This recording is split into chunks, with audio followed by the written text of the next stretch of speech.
শেষ রাত্রে প্রথম আকাশে আসেন। হাদিস শরীফে এসেছে প্রথম আকাশে আল্লাহ রাব্বুল আলামিন এসে দুনিয়ার মানুষকে ডাকেন, কে আছো? গুনাহ করে জীবন বোঝাই করে ফেলেছো, নাফরমানি করেছো, গুনাহ করেছো, অথবা বিপদে পড়েছো, ঋণগ্রস্ত হয়ে পড়েছো, অসুবিধায় পড়েছো, মামলা মকদ্দমায় পড়েছো, আমার কাছে মাপ চাও, আমার কাছে সাহায্য চাও।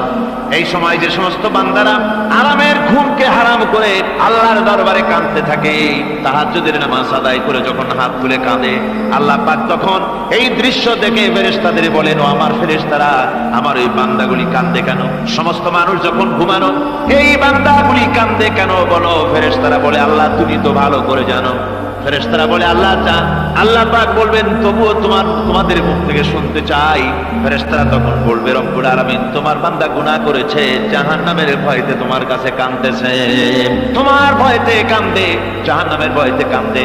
আল্লাহ জিজ্ঞেস করেন, ফেরেশতারা ওরা যে আমার ভয়তে কাঁদে, ওরা কি আমারে দেখছে নাকি? ফেরেশতারা বলে, না খোদা তোমারে দেখে নাই। আল্লাহ পাক বলেন, ওরা আমার যে জাহান্নামের ভয়তে কাঁদে, ওই জাহান্নাম তারা দেখেছে নাকি? ফেরেশতারা বলে, না আল্লাহ, তোমার জাহান্নাম ওরা দেখে নাই, তোমার বেহেশত কিছুই দেখে নাই। আল্লাহ পাক বলেন, ও আমার ফেরেশতারা, এই বান্দাগুলি আমার দোজখ দেখে নাই, আমাকে দেখে নাই, হাসর মিজান সিরাত কিছুই দেখে নাই, শুধু কোরআনের কথা শুনে, আমার নবীর কথা শুনে, আমার কোরআনের কথা শুনে বিশ্বাস করে আরামের ঘুমকে হারাম করে কিভাবে কাঁদতেছে তাকায় দেখ।